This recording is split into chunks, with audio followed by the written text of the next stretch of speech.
All right, welcome everybody. We've got a little bit over 100 people that have joined, and there's some others logging in, but we're going to get started.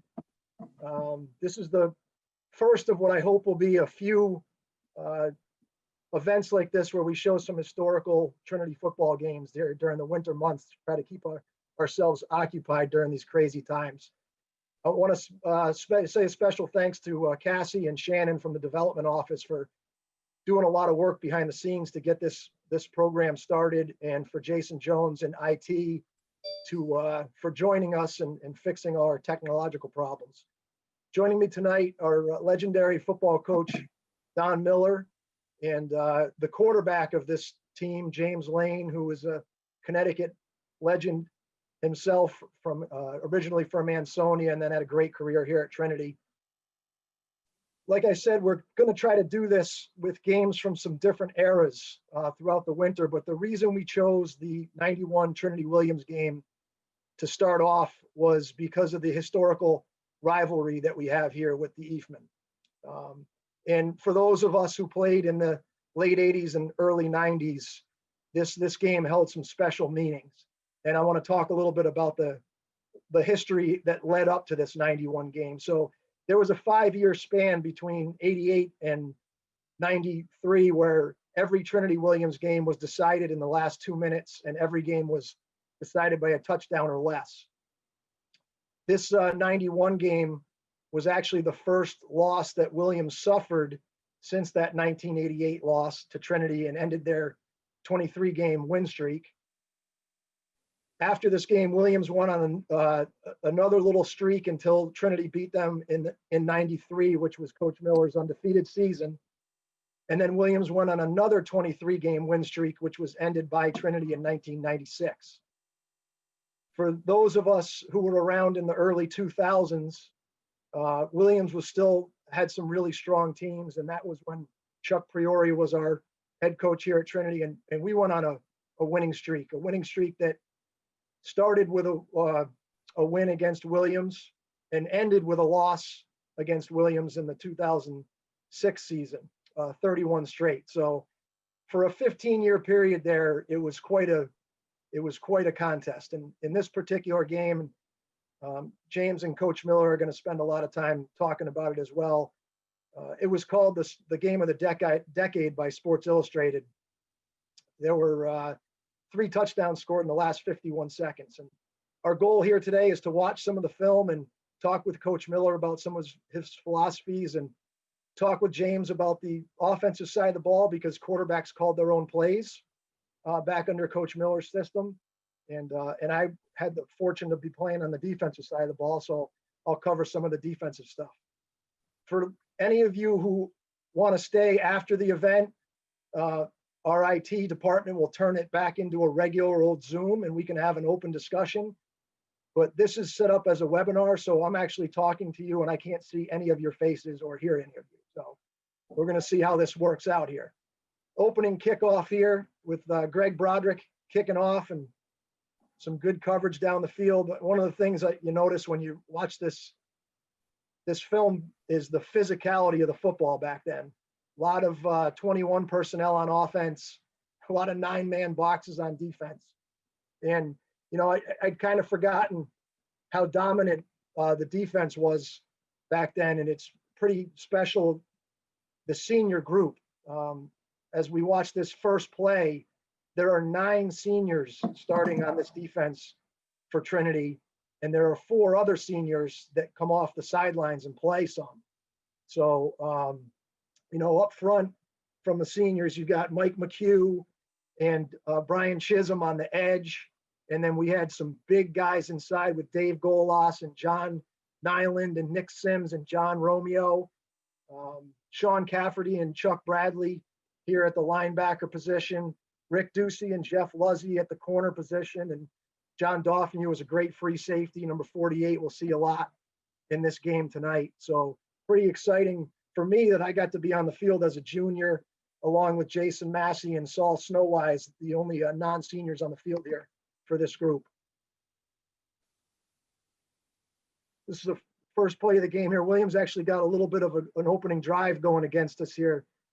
First play was a trap, which we shut down pretty good. You can see it's the games were a lot slower back then, a lot of taking your time in the huddle.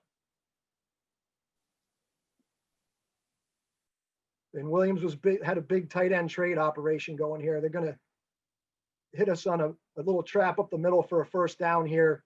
What we're going to do is James and I, with Coach, went through the film and kind of cut it up, so we're not watching all 199 plays. We've kind of got a play or two from every series, and then the key plays in the fourth quarter. So this is, again, that first drive. Williams is moving the ball on us a little bit here, and somehow they get this back. I'm not sure how they get this fumble back. It seems like we have 4 Trinity guys on the ball, and you can see our offense is coming off the sideline here. But the very next play, Williams still has the ball, so somehow they recovered it. But this is 2 plays later. You're going to see a fullback dive, and they fumble the ball, and we do end up recovering this one here, getting the ball back to our offense. So, Jeff, can you pause it for a second? James, I'll pause it right when you get up on the line. Perfect. Before we go into the offensive set, really wanted to get Coach Miller's, perspective on the rivalry and coaching against another legend in Dick Farley at Williams. So, Coach, you want to share your thoughts on the rivalry? I know Coach Farley I believe, started at Williams in '87, so he was fairly new to the league, but love to hear your thoughts on the rivalry and coaching against Dick Farley. Okay, well, the Farley and Bob Odell were there in the 80s, and Trinity won 9 out of 10, and we thought we were going to get the last one because of we went ahead, they went ahead, and they onside kicked, and they got it back, and so with the seconds left, they hit a tight end down the middle, and that was in '89. 90 was a close game at Trinity. 91, special game, because Jeff already mentioned that we had 3 defensive captains, John Dorfany, Chuck Bradley, and Brian Chisholm. And so the Bob Odell was in the 80s. I guess it became more competitive in the 90s with Dick Farley as the head coach. Terrific. Yeah, and I agree. I mean, I was fortunate to play in 3 of the 4 as a Bantam. I missed my sophomore year with an injury, but just a funny story about the 88 game. You may not remember this, but I did play as a freshman in the 88 game. I played 1 play. I was actually a backup punter, and I don't know what the circumstances were, but I think he was either injured but it was late in the game. I went in as a punter trying to pin Williams, inside their 20. And I took the snap hit me in the face mask, and I fumbled, and I fell on it. I'm thinking to myself, oh my gosh, this is not good. I got up, there was a penalty on the play.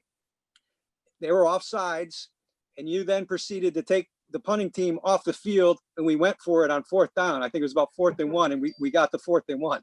So that was my introduction to the Trinity Williams rivalry. And then as a junior, I had probably one of my worst performances as a Bantam. I threw 5 interceptions, so I personally took a lot of shouldered the responsibility of that loss, and really didn't want that to happen again. So leading into 91, I was really looking to redeem myself and not let the team down in 91. So that's where we are here. Jeff mentioned defense, senior laden defense. Offensively, we returned only 3 starters, myself and 2 offensive linemen. All our skilled players were first-time starters, so we were very young as an offense, and it showed. And again, this was an early season game. Williams was always the second game of the season, so we were very green offensively, And I think some of the play calling you'll see, not only the 5 interceptions from the previous year may have been a little creeping in my mind, but being a young offense, you know, we kept the ball on the ground quite a bit early on, trying to sustain drives and not make too many mistakes. So good to go, Jeff. If you want to just James, you mentioned that 88 game. Rob Sickinger, who was a great player here, he emailed me today about that, how that was a big win for their group, and Jeff Buzzy blocked a kick to I guess seal that win. Yep. You know, and then the 89 game, we lost the onside kick, and Williams went down and scored again. And then you mentioned that 90 game, and then the year after this in 92, Williams scored with 19 seconds left to beat us 40-33. So every game during that time, every Trinity Williams game just seemed to have a crazy ending.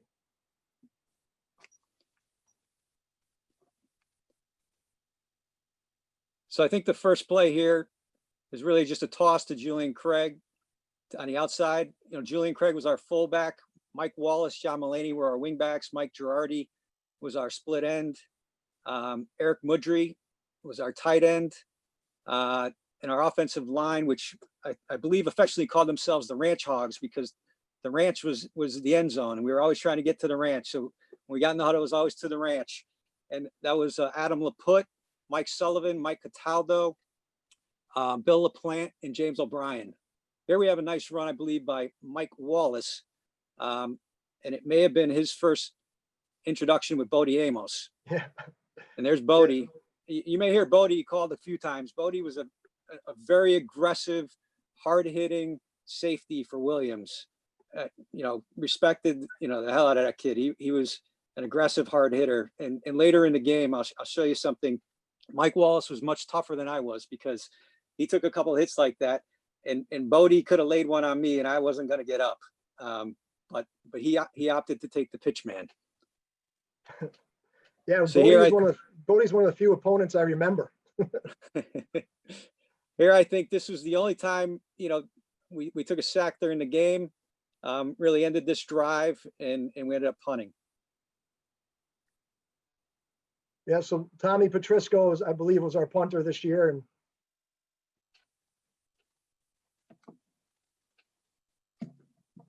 we early on in this game, we had some good field position. And we'll probably, going back to what Coach had mentioned about his reliance on the defense of this game, we actually kicked off to start both halves. This is a third down play, or this is a play where we're going to get a good fill by John Daphne here in the alley.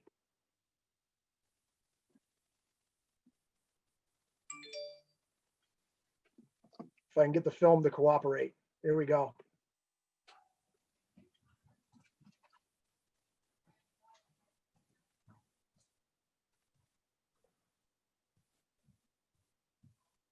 When you watch the entire film, which for those that want to do that, you can actually watch the whole thing online, but we've cut this film up. We really dominated the game on first down, but Williams made some big plays on third and long. We were actually much better defensively on third and short in this game. This was the first third and long play I found a little bit interesting as a current coach. We played a cover 2 kind of defense here with no removed linebacker, and kind of just left a real big opening for their slot receiver. And the Dwyer kid, their quarterback, hit him down the seam.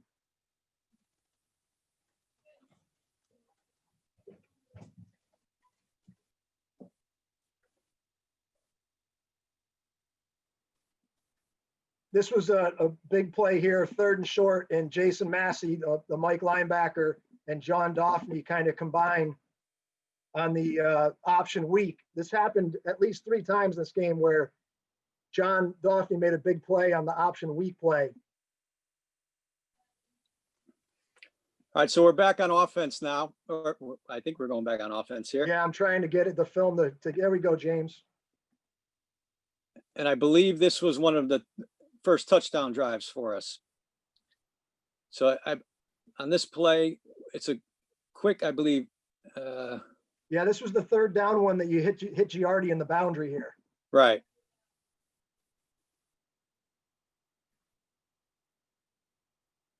Yep, it's a little dive, fake dive, hit Jardy on the outside. They picked up the first down. And Next this was a play, real, this this is a really is a good throw by rollout. you, James, to the Yeah, left. roll out to the left and hit the out pattern there for about 6 yards. And then this next play coming up, we ran the option quite a bit against Williams. He probably ran the option 6 or 7 times. And Jeff, if you want to, once they shift out of it, if you want to stop, but if you can see, we lined up in almost like a T formation. We shifted out to the fullback went wide beyond the numbers. You know, we ran what was called the Multiflex Offense, which was at the time was a very innovative offense. So, Coach, do you want to talk a little bit about kind of the design and the purpose of the Multiflex Offense? Okay, I met Joe Rustic in 1973 in a football camp, and he'd been a spy during World War II, which is so he had little fear. Joe was running the trap, sweep, bootleg, just like we were, and we developed option and play passes. And Joe became my best friend.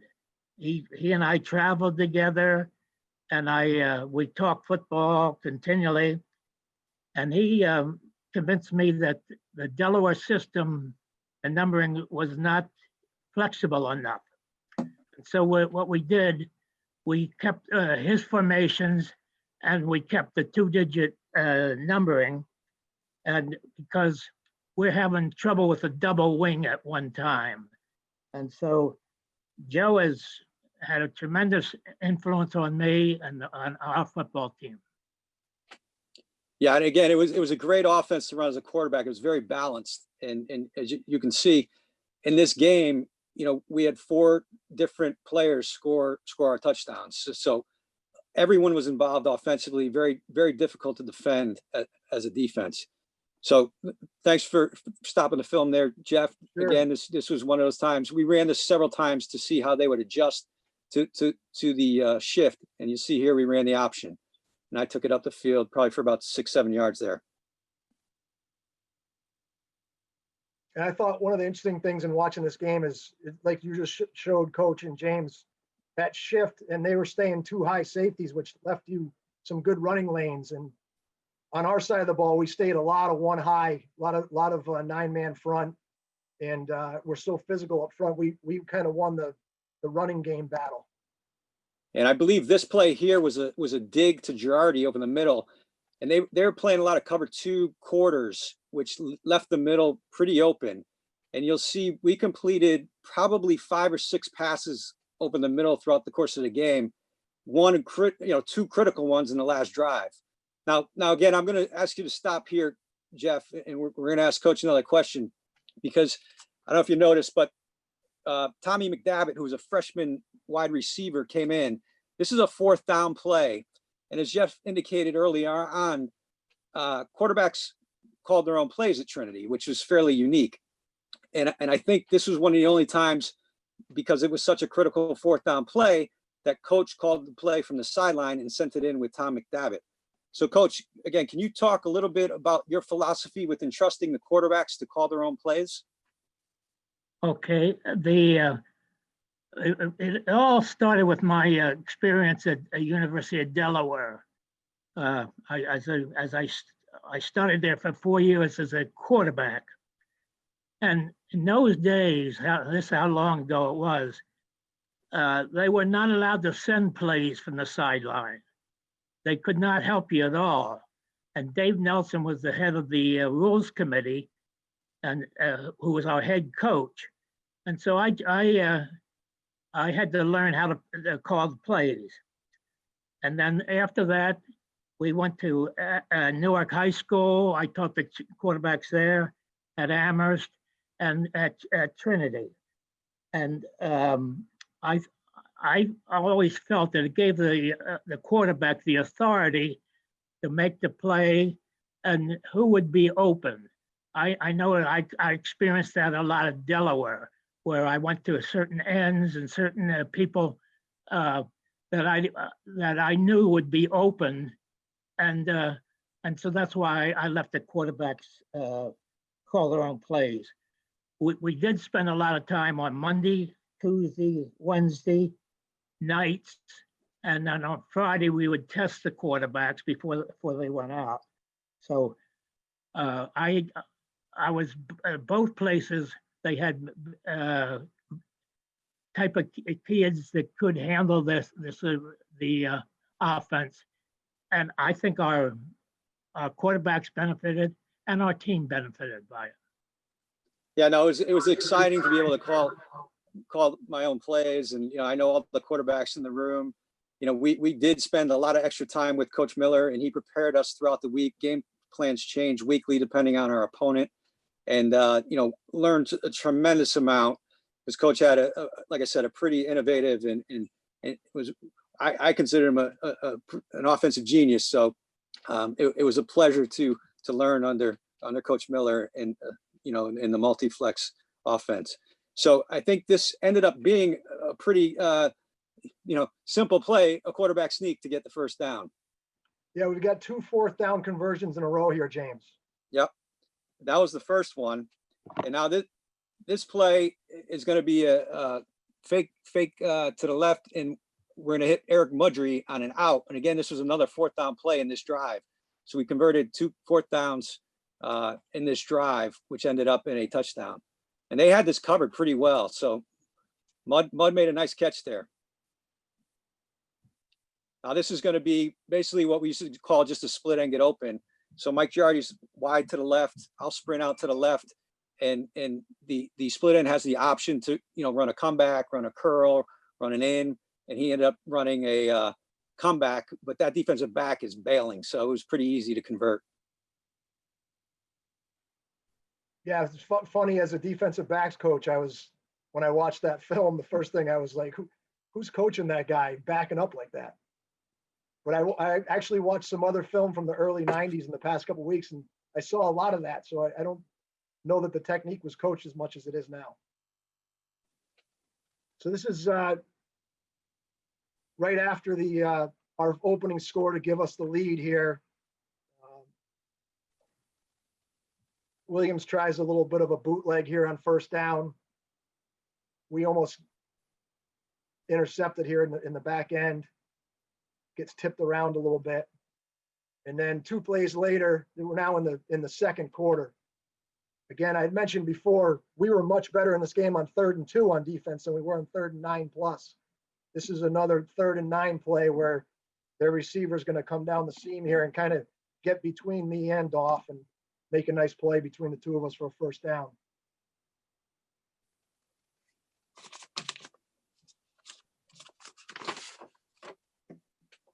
But after 3 straight incompletions, they punted, and here we are back with the ball again.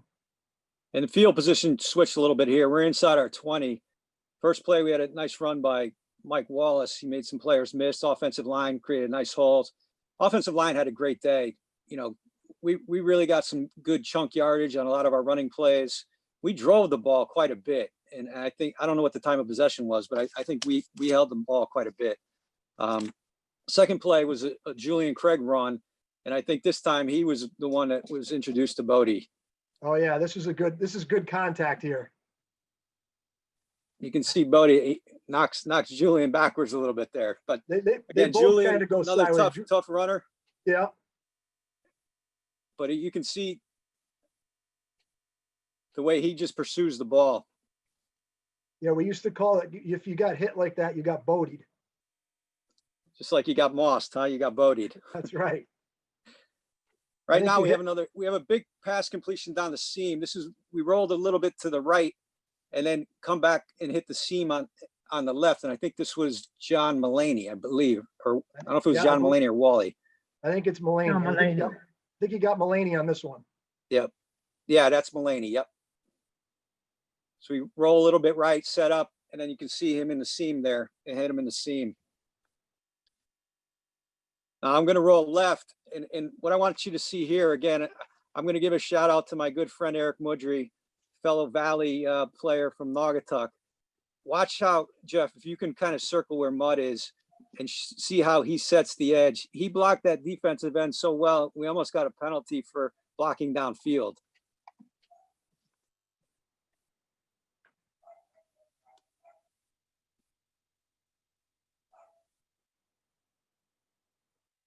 This is also, I think, a heck of a play by you, James, rolling to your left, and Mulaney, turns it up on the wheel route because the linebackers got him, and it's a good throw down the sideline.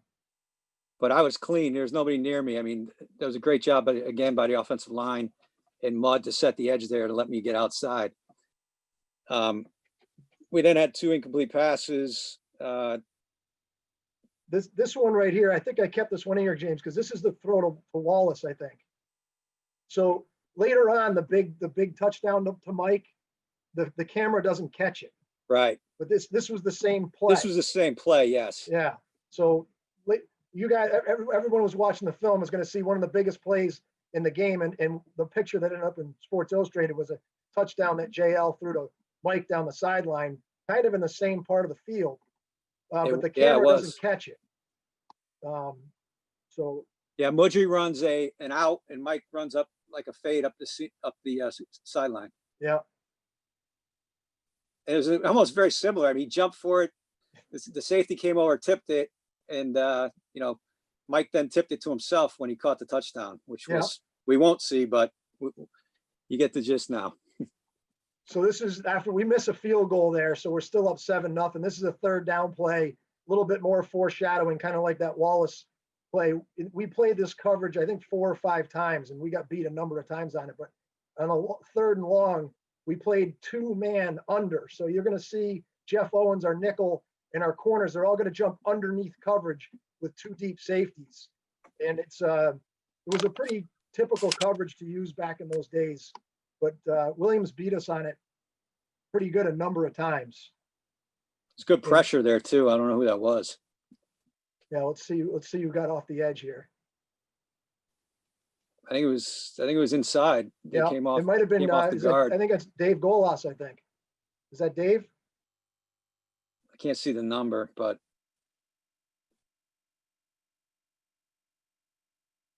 all right. So then the next series we went 3 and out.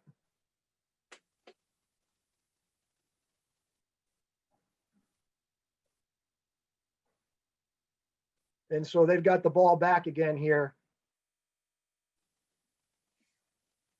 And you can see they're not doing much on the ground against us early in this game. And this is another 3rd down here.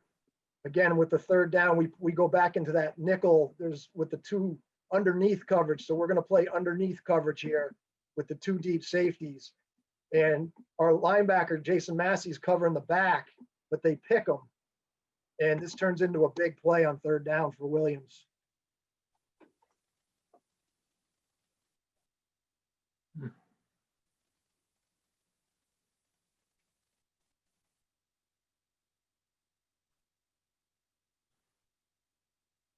And then a couple plays later, we've got them in. I was going to say in the 80s, they always accused us of picking, and that was an obvious pick. We did a lot of crossing ends, but never taught to pick them. And that was an example of Williams picking the linebacker. I bet you were probably yelling at the official coach. I guarantee you were yelling. And that's part of everyone's offense today. Yeah. Yeah, it is. Here again, we're in another 3rd down. We're going to play that same underneath lock coverage, and the receiver is going to get past us here, and they're going to convert again on 3rd down.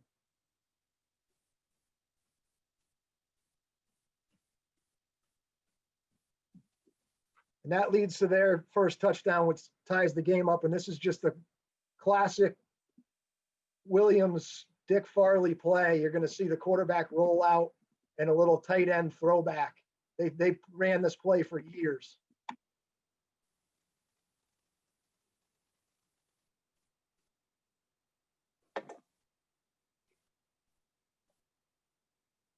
That tied the score up there. And this was fairly late in the 2nd quarter. Yeah. And I believe on this play, I ended up overthrowing Eric Mudry on a cross, and the ball was intercepted. So this could have been a very costly mistake by me before the half, but thank goodness defensively we came up big. See Mudry coming across there. I must have overthrown him because that corner who was sitting back picked it off. And like I said, this was late in the second quarter. So yeah, they ended up gaining some yards there and spiking the ball to kill the clock, but they missed a field goal. So we went into halftime 7-7. And then, so is this the start of the James. second half? This is the start of the second half. All right, And before we start, an unusual thing, we chose to kick off twice, and I don't know. I'm sure it was because we were strong defensively. yeah, that's where I was going to go, Coach. I mean, basically, as we indicated early on, it was a senior laden team with all three of our captains on the defensive side, and you were a big believer in recruiting kids that were leaders and just demonstrated leadership qualities, and I'm sure that had some impact on your decision to do that. Can you talk to us a little bit about the importance of leadership? Well, there's two here in the film. Jeff Devanney is an outstanding defensive player. He was chosen the outstanding defensive player in NESCAC in 1992. And we all know what a great job Jeff has done with the Trinity football. James Lane was a senior quarterback. We lost one game that year, and James got hurt early in the game. And I think maybe that we would have gone undefeated had he not got hurt. James is not only the offensive player at Trinity, but he's also the male athlete of the year in the state of Connecticut, which I think speaks volumes for him. Well, thanks for that, Coach. And Jeff and I didn't pay him or take him out to dinner tonight either. But thanks for the compliments. So this is the start of the second half here, and Williams, the Dwyer kid, runs the option weak and makes some people mess and gets them a good gain. And interestingly, just another interesting tidbit, they call the 5-yard face mask here on us, which those don't exist anymore. It's either a personal foul or it's not a face mask. It kind of drives me nuts when I watch the NFL and somebody touches a quarterback with their pinky and it becomes a 15-yard penalty. But back in the good old days, you could have a 5-yard face mask. But we forced them to punt after that, and the offense has the ball back here, James. And again, we went back to the running game. We had 4 running plays.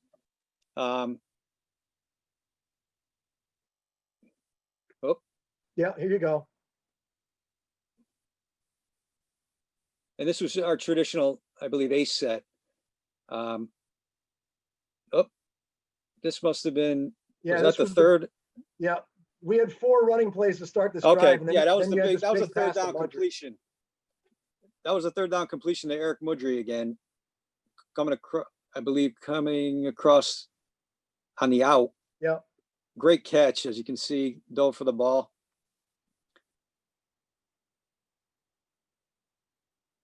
Gave us some field position back.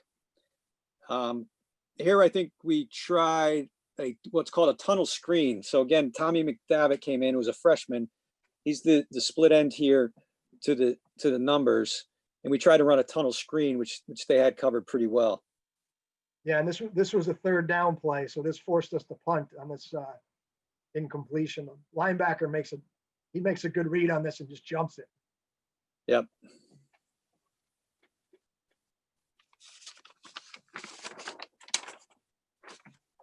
So the punt team goes back on the field here. We get a good punt. And playing a little bit of the field position game. But Williams hits us on 2 big plays on this drive.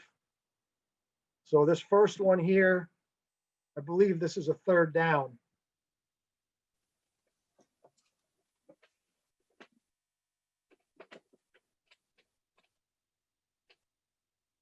Yeah, they hit us down the seam on another third down again, third and long play. That was a good And this ball. He was- got the ball over the linebacker Yeah. before the safety could get there. That was a good ball. And now this is the first time we did this on a first down play. We blitzed and played cover 0. And they get us on a post here. We put our corner out on an island and he slips and falls. And this gives Williams the lead. That was the Burrell kid. He was a really good player. So that made it 14-7 Williams.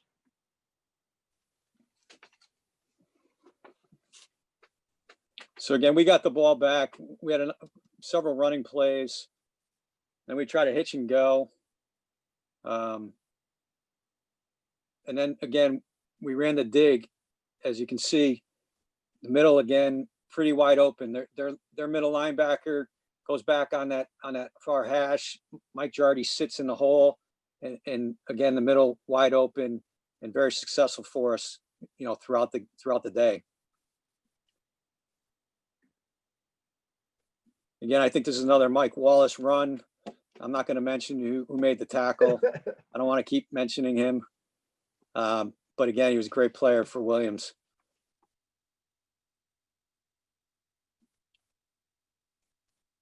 Not a lot of guys tougher than Mike Wallace, but I agree. Bodie Good looking kid too.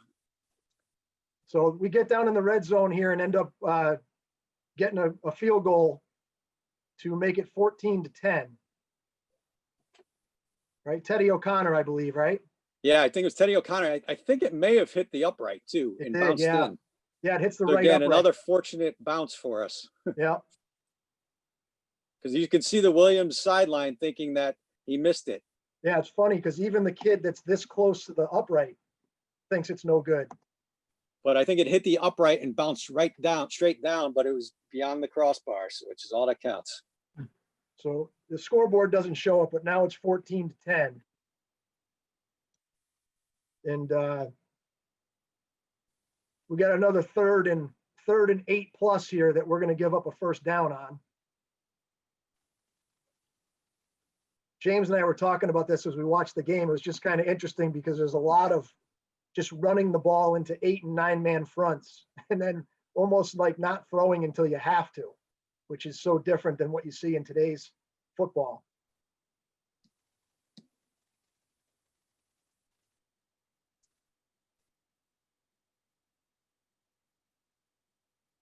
You can see this is I mentioned this before. We had so many seniors on this team. This is a huge advantage when you can rotate your defensive line like we could, and not lose size or ability. We had a lot of good players up front.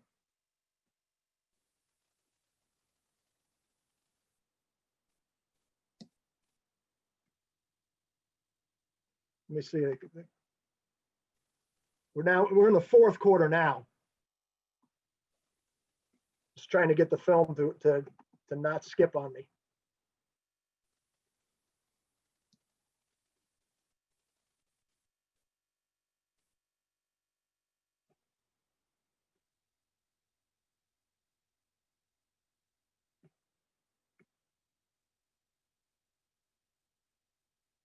Here we go. So this was another big, Williams has the lead at this point in the beginning of the fourth quarter, and they're driving down the field, and this is 3rd and 2. And this is going to be a really big play by John Daphne on the weak side option. And that they were driving on us there, and that forced them to punt. Still up 14-10. So now this is our next drive. And we had a bunch of runs. We started the drive, I think, inside the 20 again. We had a number of runs, and then a big play on a 3rd down, I believe, trap to Julian Craig, which I believe is this play here. Yeah, that's it. So you're right. That was the 5th straight run right there, James. Yep. And that got a first down on that trap play. Then we had another couple runs, and we ran a speed option weak to pick up the first down.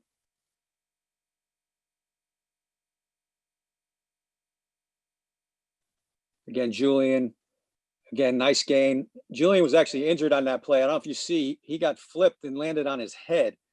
And thank goodness he was okay. And Dave Allard, who was the backup fullback, came in. You'll see him now out on the boundary when we run the shift here. Yeah. And again, old school drive, run a couple of other runs with Mulaney and Wallace inside, kind of sweeps. But again, good chunk yardage there. I mean, that's 6-7 yards, which, you know, again, was this was a great drive for us. Coach, isn't this one of your like staple plays right here? Yes, it was. This was a sweep. And we're pulling, I think the backside guard is leading up the hole. Yep. Yep. Both guards are pulling. Yep.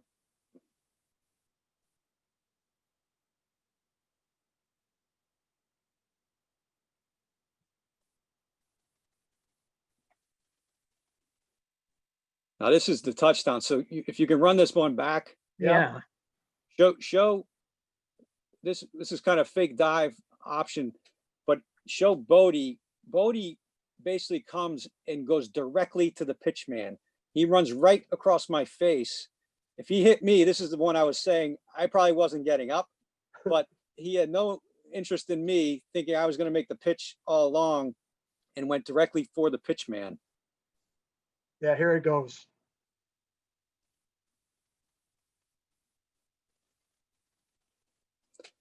I don't know. The stats may have clocked me at about 12 miles an hour there. I don't know, Coach. Well, the camera couldn't keep up with you, James. It's fast enough, James. That big old brace slowed me down. But that was a great drive, great finish. So that made it 17-14 at that point. We now have the lead.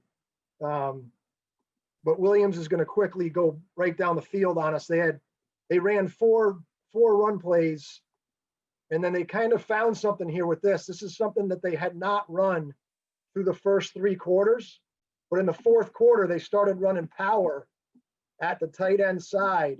And twice in this drive, you're going to see their tailback. I think it might have been Gugliotta. He goes backside on the power play, and we kind of over pursue and don't have a cutback player.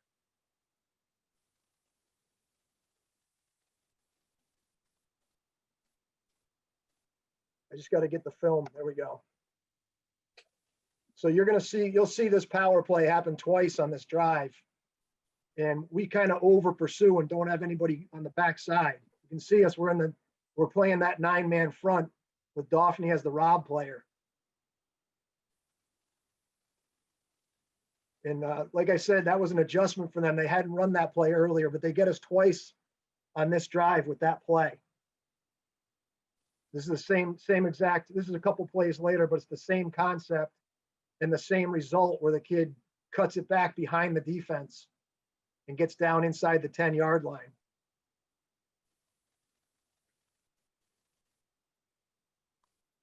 And then we had a decent little goal line stand going here. And then the quarterback's going to roll out on a run pass option here. And he kind of gets to the goal line, scores for them.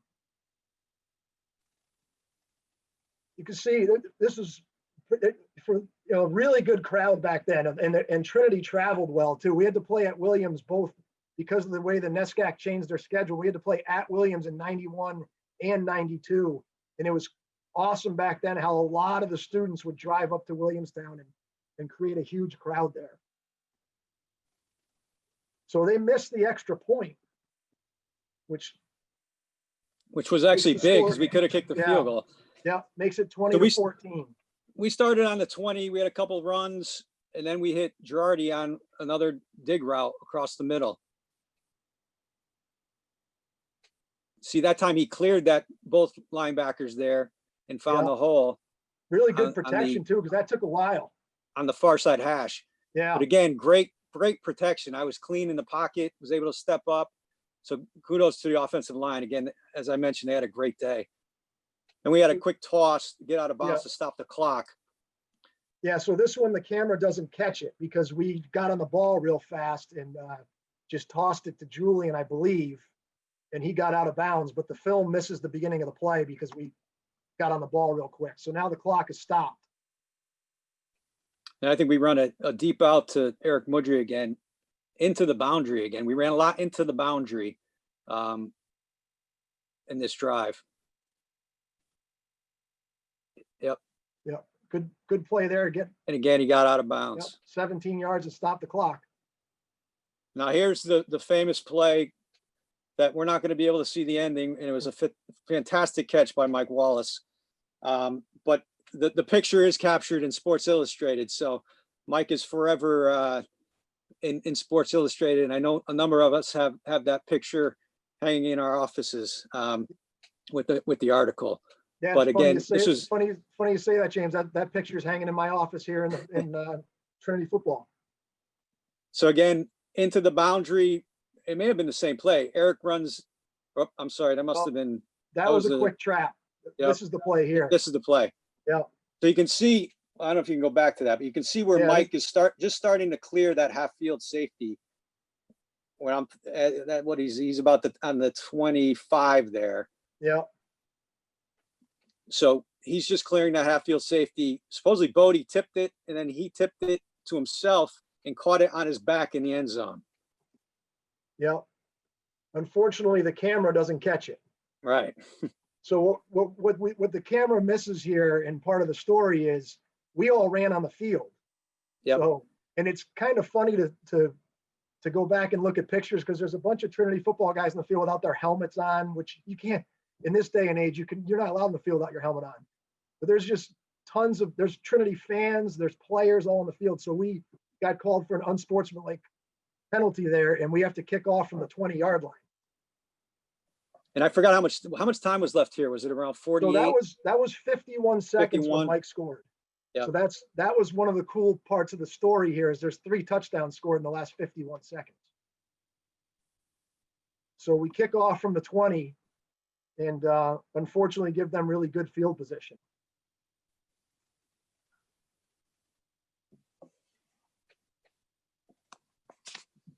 So they start on our side of the 50. And we're going to go back and we're going to play that 2-lock coverage again. So we're going to play underneath man, and they're going to run verticals with both receivers here. And this is, unfortunately, this is me. I hate to say it, back here. And I get kind of attracted to the inside receiver, and the Burrell kid on the outside, first play, touchdown for Williams.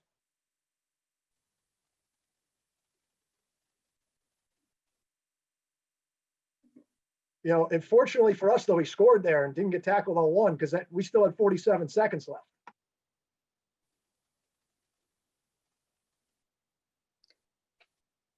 So this is the kickoff right after that.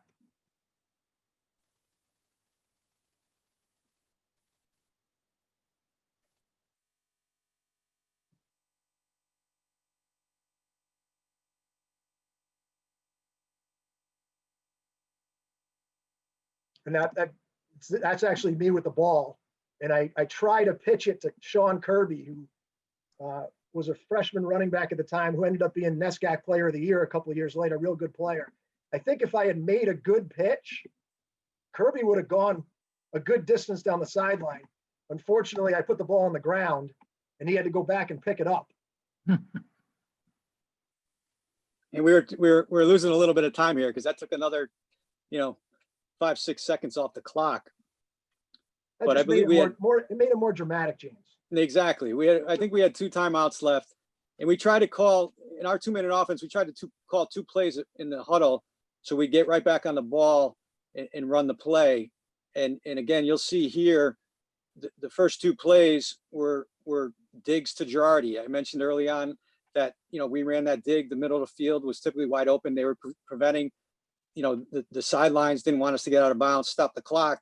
So we took advantage of that. It was a little bit risky, obviously, but with the timeouts that we had, that's what we did. And you'll see what happens here. But we get probably 13 to 15 on each time. But look how wide open the middle is there. Again, we must have had 2 timeouts, because it looked like we called a timeout there. Yeah, you used one there because you can see you going to the sideline. Yep. And then we come back and run a very, I think it was identical, but from the other, or nope, he's wide to the right. So again, he runs another dig, because you can see their DB, their half field guys are, 15 yards off, 20 yards off. And again, he's wide open in the middle. Hit him on the dig again. And now this one becomes really risky. And because we ran, I think this was I ended up checking it down to Julian here. Yeah, and it was the same play with Mujer on the out and Wally on the fade. As I remember, James, you just called the same play. Yeah.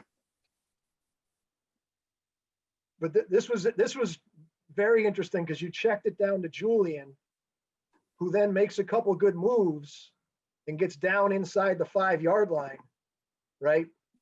Yep. But you can see where the again, referee lines up behind the play. So after I threw and we're running on the field, I remember James was yelling I timeout, and I was believe I yelling was calling timeout. timeout, going down with the referee, and kind of I saw him put up one finger after all the fans were rushing the field, and at that point I knew we had 1 second left. A lot of our players were already taking their helmets off; they were dejected. Yeah. And I started just yelling at him, "Put your helmet on. We have 1 more second. We got 1 more play." And went over to the sideline, conversed with coach. I gave him my play, and come to find out, last year when coach was inducted into the Trinity Hall of Fame, he finally disclosed that my choice of plays was not his first choice. But it gets back to, his trust in his quarterbacks. He didn't overrule me. So coach, do you want to talk a little bit about that last play and your thoughts on that last play? Well, when you come over the sideline, I said to you, what would you like to do, James? And you said scramble to sprint right. And you were so convincing that I knew they'd be ready for this, but you were so convincing that we let it go. And the reason I wanted to run that, it really gave me the run pass option. And, getting outside, as long as I was able to get the corner, if, we needed 5 yards. If John wasn't open, I always had the option to run. But as you'll see here, as coach was correct, they covered it pretty well. And John Mulaney made an adjustment after he ran the out and kind of curled in the back of the end zone and got himself open and was able to just kind of loft it over the corner's head and scored the touchdown. It's a great concept though, because Julian's here to seal the edge. Right. While John's going to the flat. That's what they called us continually, that we were picking. Yeah. Right. We weren't. So you can see at this point that John's covered. But James, you got all kinds of time though. And see, he curled in the back, and that's when we hit him. So, I mean, once again, I have to give the head referee there a tremendous amount of credit, respect, because we're away. The clock, read 0. Yeah. And he really had the guts to put the 1 second back on and allow us to run that last play. It was the right call, but being away, you never know what's going to happen. So he was actually quoted in the Sports Illustrated article, I believe. So when do you see a referee quoted in an article about a game? But they got to him, and I believe his name was Kevin McGurk. And he was quoted in the article saying that when Trinity called timeout, he saw one full second on the clock and was going to allow that last play. So again, credit to him. For those that are watching this that weren't there, again, where the camera fails us is when Julian gets tackled here, all the Williams people run on the field. So there's Williams players and Williams fans on the field. And as James mentioned, we thought we lost. So all the Trinity players were kind of taking their helmets off, and the referee not only had to say there's 1 second left, he had to clear the field of all the Williams people so we could run a play. And by the way, there was no excessive celebration on them. We didn't get any extra yardage. Right.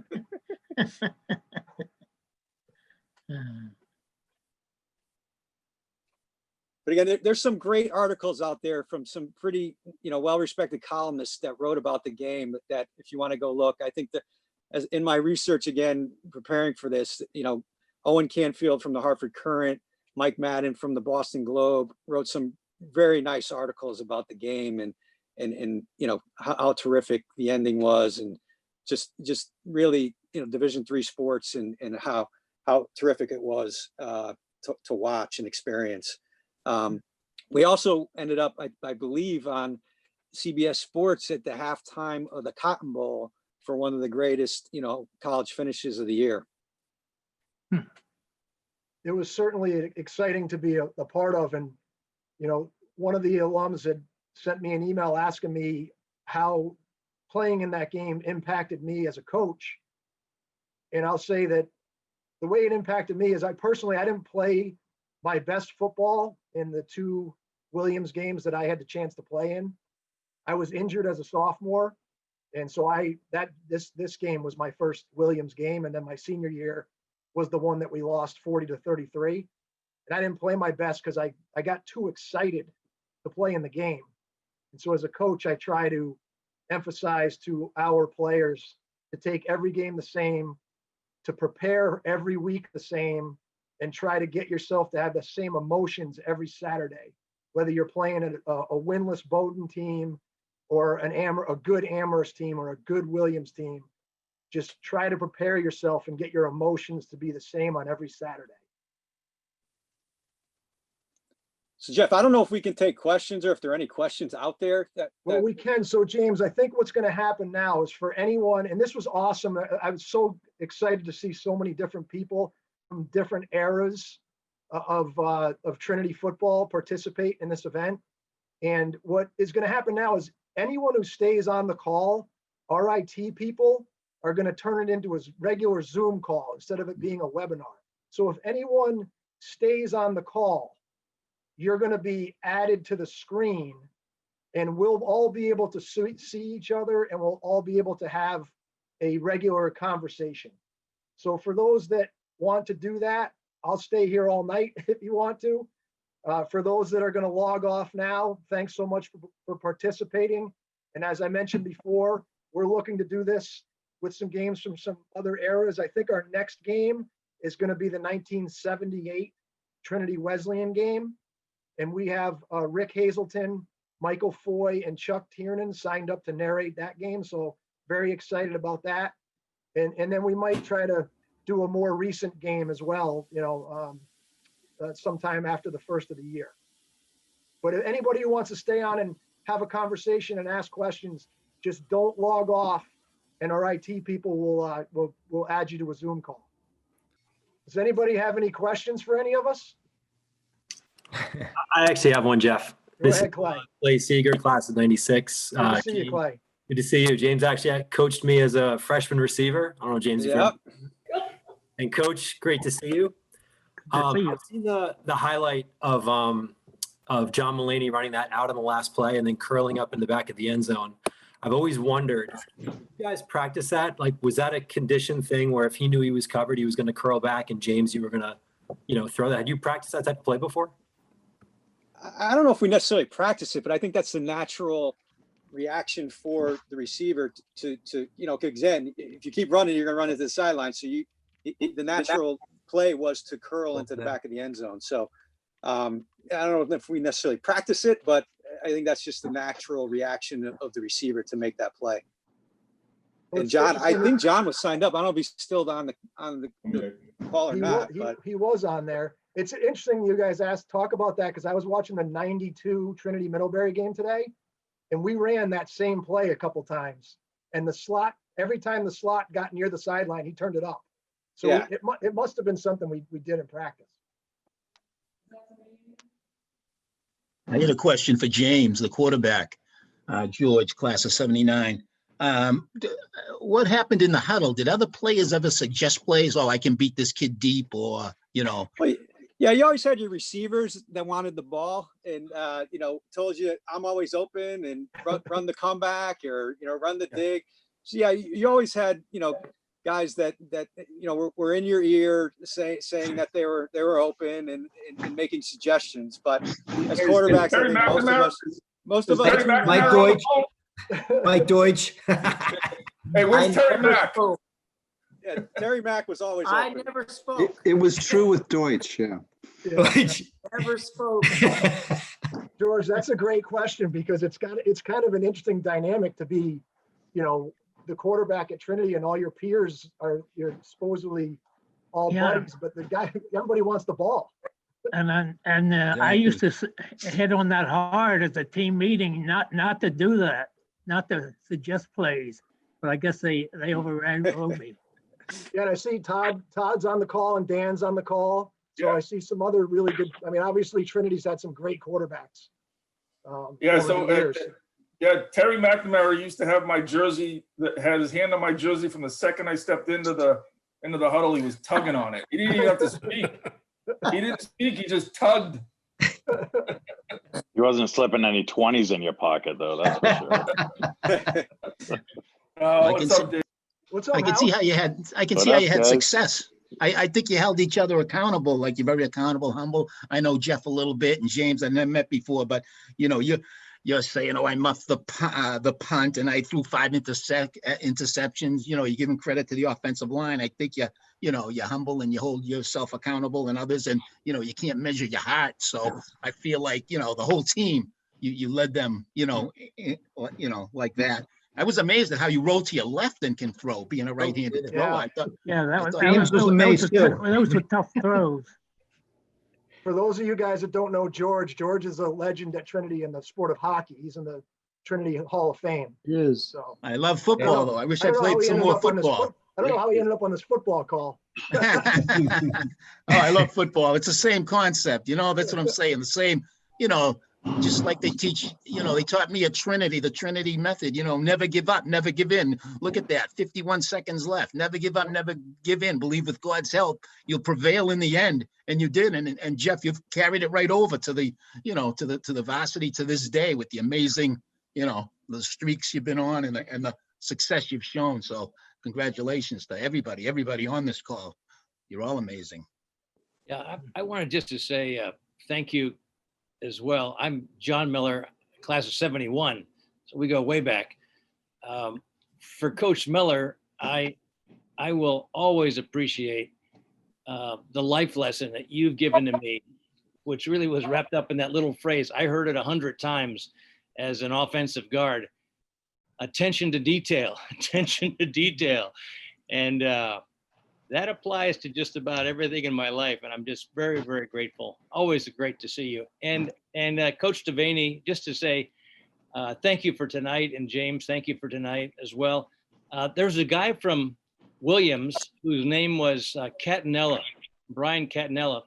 He called you, Jeff, and I was having some surgery or something. And he asked if you would send on a jersey or something just to say hello from the team. Yeah. And I just want to say thank you for following up on that. And it was a nice connection from a Williams guy, right? Yeah, right. So, Happy to do it. Love the Trinity Network. yeah, it's a great network. Great network. So Bradley's on the call too. All the other captains. This is Stan Torrey, class of 73. Hey, Let's Stan. see. This is Stan Torrey, class of 73. John, you were the captain my sophomore year, and back in those days, you only played for sophomore, junior, senior years. It was so wonderful, both you and Coach Miller. It's so good. You guys both were such great leaders for us. And I've had the wonderful pleasure of getting to know both James and Coach Devanney. What a wonderful tradition we have there. And Sheik Zevin, I'm glad you're on this call. And I see Pat Heffernan was a great running back for us. Hello, Coach Miller. I'm wearing the classic towel. In your honor. You got the towel around your neck. All for you, my friend. I love it. I've been clearing out some. I've been clearing for everything that you did for myself and my family. You were a great leader, a great coach, and really set the Trinity program into the world-class operation that it is, recognized throughout the United States. So it's fabulous, and it's great to see you. And thank you, James and Jeff and Coach Miller for doing this. It was really, really fun. Patrick, good to see you. Great player, Patrick Heffernan, along with his brother there back in the 70s. Looking forward to that 78 team with Mike Foy and Chuck Tan, and I'm sorry Pat McNamara isn't around to join us. Oh yeah, he would have made it fun. Absolutely. Hey, For sure. I'd just like to add a comment. Can you guys hear me? Yeah, Richard. Yeah, we can hear you. Yeah, I'm class of 74. I thought I'd offer the perspective of somebody who stopped playing contact football after 4th grade, after breaking too many bones. And how impressed I am, and to follow up on the comment about attention to detail. So it's someone who hasn't, I'm from Dallas, and I got taken to so many Dallas Cowboys games in the 60s, I can't even count. But, those of us who don't sort of know it from the inside, we don't understand the technique. We don't see the planning, the details, the strategy, which you all have explained. And as the person who commented before, it applies, in so many walks of life. It was really impressive to hear you all explain it, to understand the sophistication, that goes into what we sort of in the audience, and particularly if we're untutored, we just see the results. We don't sort of see all that planning, that strategy, that thinking. So I just wanted to say how impressive I thought that was. Thanks, Richard. Coach Jeff, this is Tony Terzi. How are you? How are you? It's good to see you. And James. For all Coach you guys, Miller. Tony's son's a player on the current team. Yeah, Wes is a class of 23. And quick question for both of you guys from a defensive and offensive perspective for Jeff and for James. Was there a play in your mind that could have changed the outcome of the game? First you, Coach Jeff, and then James. Are you asking me, Tony? No, I'm asking Coach Devanney. Oh, Devanney. Just to see from a defensive perspective and then from James' perspective on offense, if there was a play that you recall in that game that could have changed the game. I mean, for me personally, and that's just because maybe it was with 47 seconds left and I was involved, is that, we gave up that first, right after we score the Mike Wallace touchdown, one play later, we're all on the sidelines and we're losing. So, James talked about the picture, the Mike Wallace picture. I actually have it. It's right behind me, usually on my wall over there, but I put it behind me for this event. But I have a picture in my home of me standing on the field, just like this, and people lying on the ground all around me, hugging each other. And like, all I remember is thank God we won that game, because I felt like I was the reason we would have lost. Jeff, were you one of the guys who had taken their helmet off already? I don't remember that. I just remember thinking I just blew this game by giving up a touchdown. I mean, all we had to do was hold them for 47 seconds, and one play, it was done. You don't normally.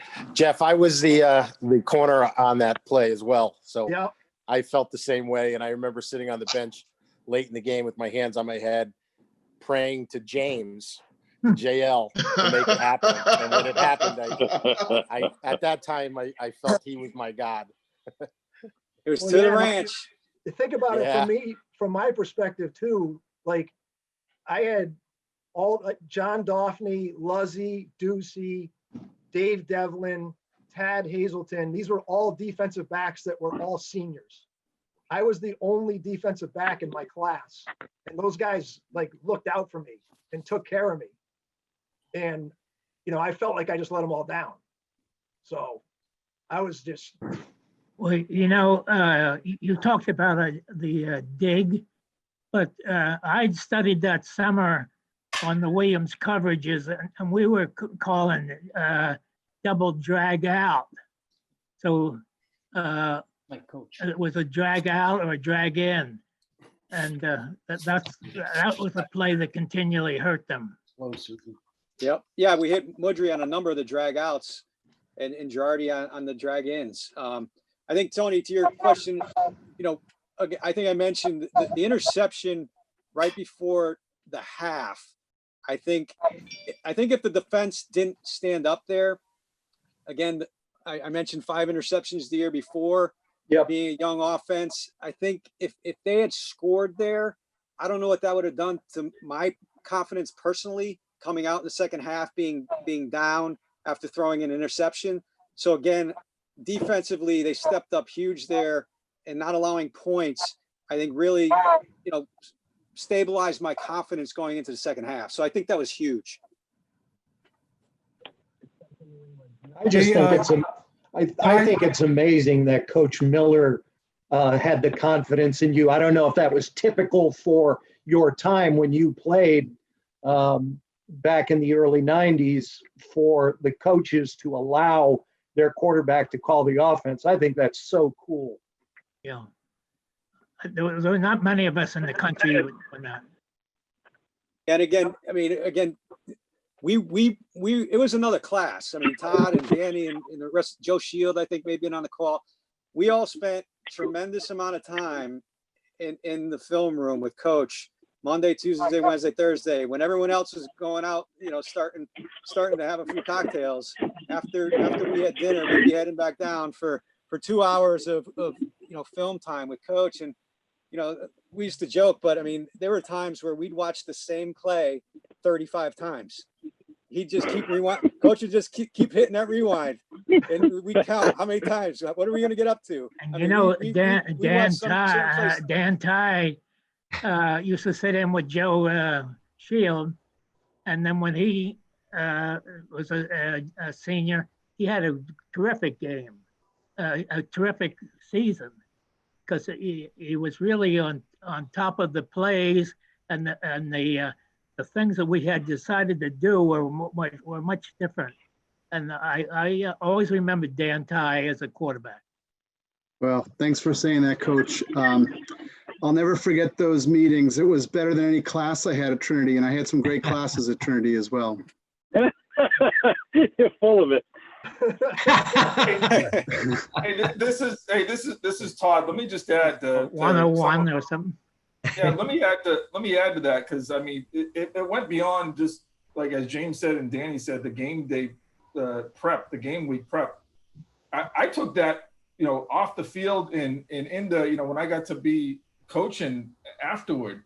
It was, what a foundation you provided for us. I mean, we were wildly ahead of everybody else that we were coaching against, because we just lifted what you gave us, Coach, and the ability to understand both sides of the ball and how to game plan against it and create mismatches and disadvantages. Those were life lessons. And like Danny and James said, we had a lot of fun along the way, because there were some interesting meetings that went on, and we had a lot of fun. Thanks a lot, Todd. They really were great, Coach. Nice to see you, Todd. Hey, Coach Miller and Jeff and James, I just wanted to just say a couple words now. I'm a little more settled without that hot jersey on me.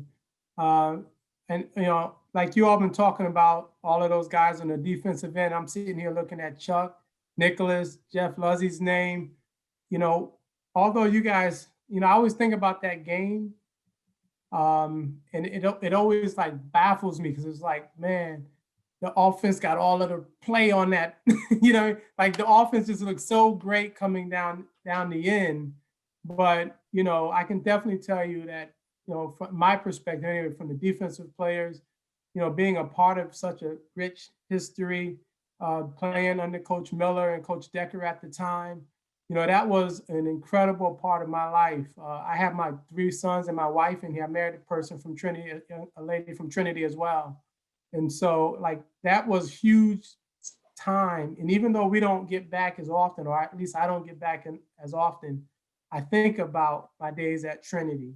I think about what we did on the defensive end. I think about the brotherhood, having 3 captains on the defensive end, and yet James still leading the offense the way he did. The way everything just married itself together in 91, 92 was a perfect senior year. And I owe a great bit of gratitude towards Coach Miller and the memories that you allowed us to have and to bring into our families and stuff like that. So, when Jeff, Coach, when you sent this out, I was ecstatic, man. I said, man, I can't miss this. Talked with Chuck a little bit. We just couldn't miss being a part of this, because it was such a big part of our life. So thanks again for doing this, and man, thanks for those magical memories, man. That was awesome. Yeah, Brian and Chuck, it's great to see you guys on here. I even having played on that team, I forgot how big and physical that front seven was until I like put the film up and started going, wait, that's Mike McHugh, there that's was Rolas, that's Romeo. Like, some tough guys Yeah. up there. They were big, determined to go up and beat Williams. yeah. I mean, that was I talk about this game literally monthly. This is Nick Sims as an example of resiliency, preparation. Because from what I remember, James knew the play that he wanted to run with 1 second on the clock, and that's why I said that's when preparation and opportunity all converge for the win. And I also talk about film day and how it's, and I talk about that's personal responsibility because the film doesn't lie. I mean, when you saw yourself on film that Monday and they're running it back, how many times you messed up, there's nobody to blame it on. You have to accept responsibility. And I talk about that in the workplace. I know Chuck I'm an official. I referee football and lacrosse. And, I tell the kids on the field, hey, take responsibility. You got caught. That's it, and, and I do talk about the experiences of Division III football and tell kids that you can't go wrong with any college football.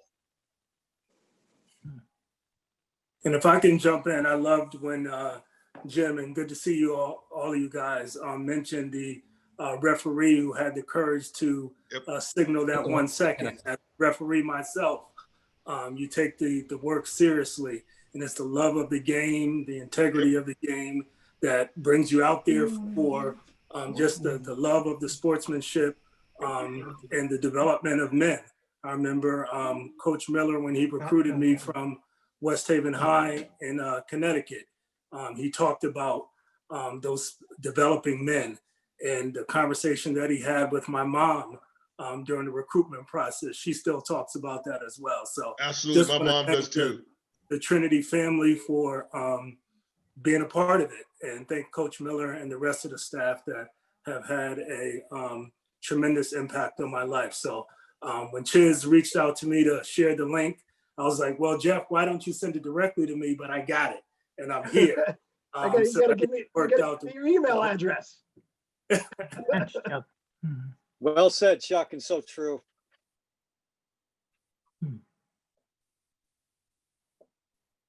Hey, Coach. I have a question for Coach Miller. Yep, guys, this is Nick Zelanskas, who's a current player on the team, sophomore tight end. How you doing? I hear a lot from past players and hearing them talk about a lot of life lessons you had taught them over the years. I was wondering if you had any advice to give to a current player or currently our team right now. What's that, Nick? I couldn't quite hear. Coach, he's asking if you have any advice for current players in college. No. I just follow every football game that I can possibly see, and I run them back and forth. And I was really upset that the Ravens didn't umpire today with Pittsburgh. I don't know what the outcome was, but I do know that I would have taught them to umpire quicker than they did. Sportsmanship. Thank you. Okay, Ned. It's just like Coach to, be wondering what happened with Pittsburgh and the Ravens today. He called me. Here's a Coach Miller. He called me one time. He was down in Florida. He was visiting. I was coaching for him at Trinity, and he called me and he said, "JB, get a pen."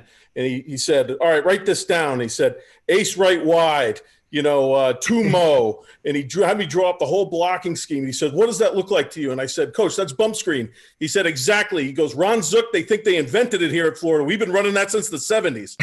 So, that's funny. But Coach really, Jeff, thanks for doing this. And James, it's awesome to see. I was lucky. I got to play with three great quarterbacks at Trinity with Kevin Griffin and Todd and James. And then go away for a year and then come back as a coach and then go away for a few more years and get brought back as a coach. And so, you know, I had a long time there, and it's really great to see how many guys come back for a game that was played in the 90s. And I think the attendance will be just as good for a game in the 70s as it would be for a game from last year. And, you know, there's something special about Trinity football. I've been all over coaching, and, you know, Jeff was nice enough to say that he would prepare for the Bowdoin teams just like he would for the Williams teams. And that's a bunch of crap, because you didn't have to. You know, but you know, it's a really unique thing that we have here as Trinity men and Trinity football players to all have these things that hold us together. And you know, anytime that we can do something like this, you know, you're going to get a great turnout, Jeff. So thanks for doing it. I really appreciate it. It's my host right there. Hey, can I just leave Coach Miller with something? Coach, you know, the one thing I remember most about you is how you set me up as a freshman. You know, you had me come off the end. You told me come down real tight. You said, come down just real tight. You know, because we would give the seniors and juniors a hard time. You said, I want you to come down real tight. And then you had Schaefer trap my ass. You hacked the crap out of me, man. And I'll never forget that, Coach Miller. I thought that both of you, it was both a lesson for both of you. That's funny. Same thing happened to me. I got taken out by whoever the fullback was with Kevin Griffin.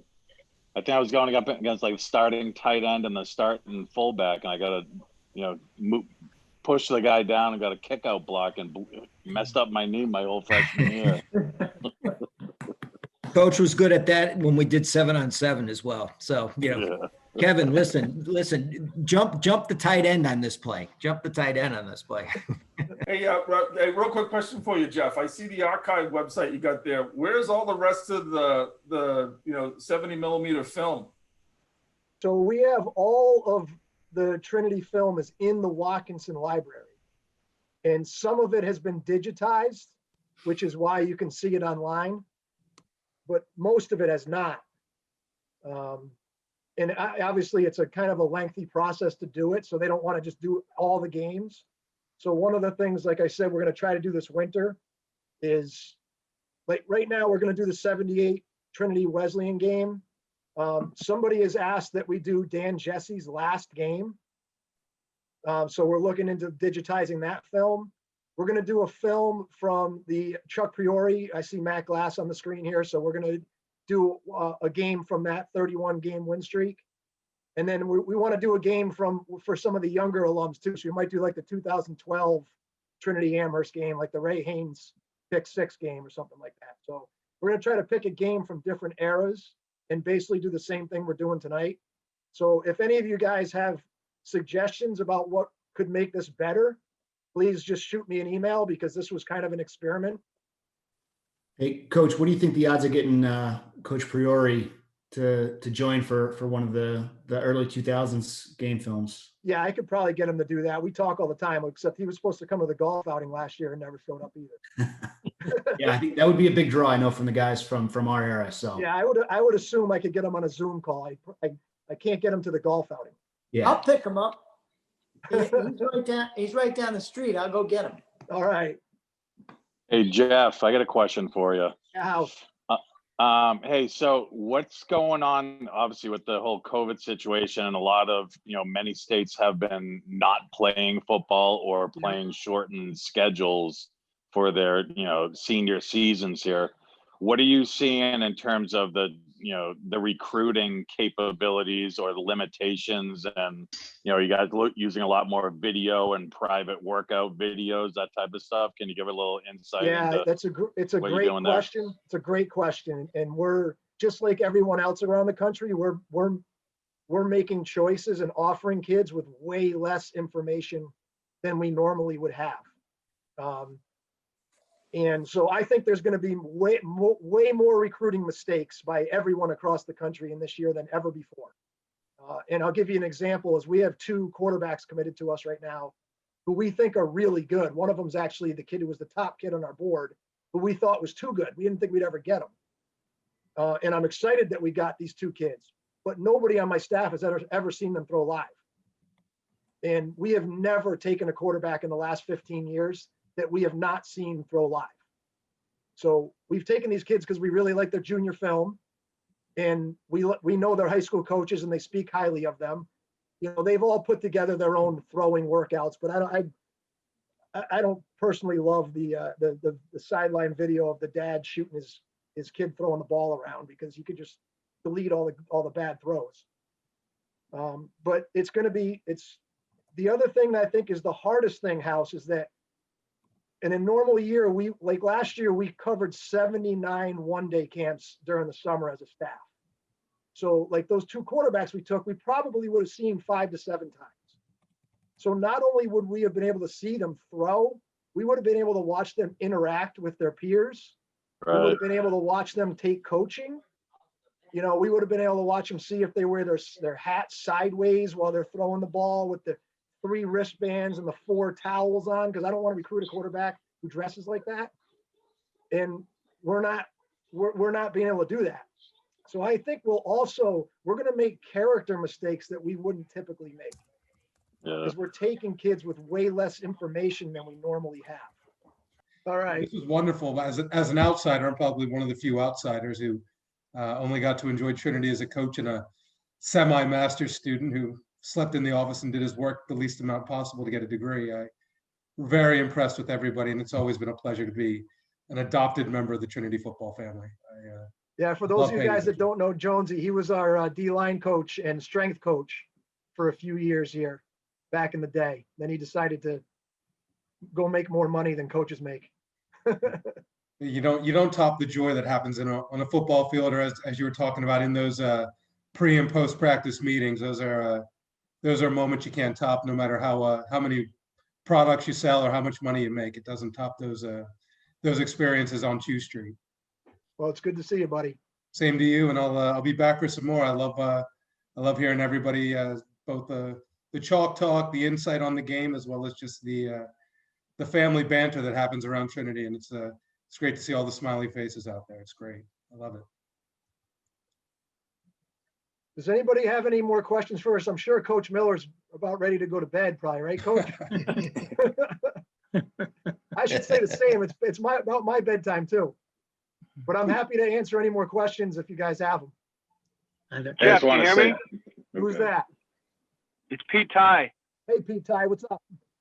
Hi, Coach Devanney. How are you? And Coach Miller. Hi, Peter. It's a pleasure seeing you. And there was a question earlier that you didn't have a chance to send an answer that I just would love to give them person and much of the team.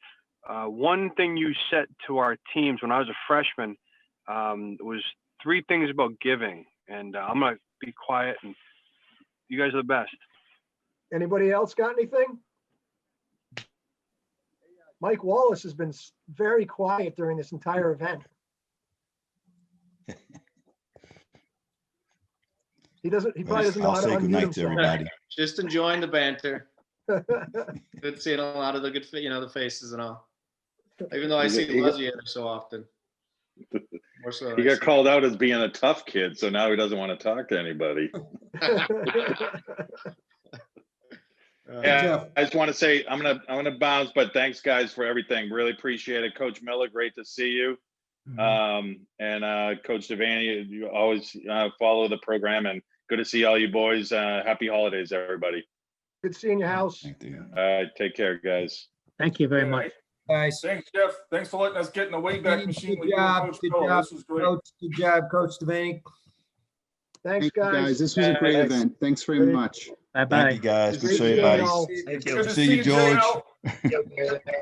Thanks, guys. Peace. Thanks, Coach Jeff. Hey, great to see you, Coach Miller. You look great, man. You look Bye-bye. great, Coach. Good night, Coach. You look great. God bless. Good night, everybody. Take care. Good night, everybody. Coach. Take care, Coach. Thanks, guys. Good to see everybody. Bye-bye.